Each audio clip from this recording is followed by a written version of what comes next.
It was the first day of school, and Jax was kind of nervous, but when he saw how big the school was, he was then amazed. He thought to himself, "Wow, this school is really big. I should probably just go in and find some new friends." Then Jax decided to walk in. As Jax was walking in, he saw someone who made him feel a little bit better. It was his old friend talking to one of his new friends. So then Jax waved to his old friend. Since Jax was new, he didn't know where to go. He asked his old friend for directions. His friend suggested that maybe he could give him a tour. After that, his friend suggested that maybe he could go and try and make some new friends.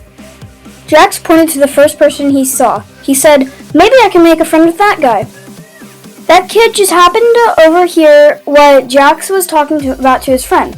His friend said that was maybe not a good idea. Jax was determined to make that kid his friend, so every day he would always bother him by asking to be his friend, but he would always say no. Since Jax was so determined, he would always follow the kid everywhere, and eventually he found out what his name was. The kid's name was Peter. Peter wasn't so happy about Jax following him and trying to get him to be his friend. One day, Peter got mad at Jax. Peter accidentally hurt Jax's feelings. Peter wanted to apologize to Jax. Peter said he was sorry. Peter asked Jax if he could do anything to make him feel better. But when Jax replied that it was to take off his mask, Peter got mad.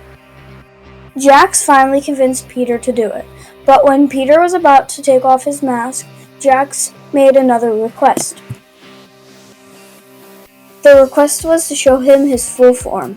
Peter agreed and pulled off his mask. Peter was uncomfortable without his mask on. Peter said that Jax couldn't tell anyone.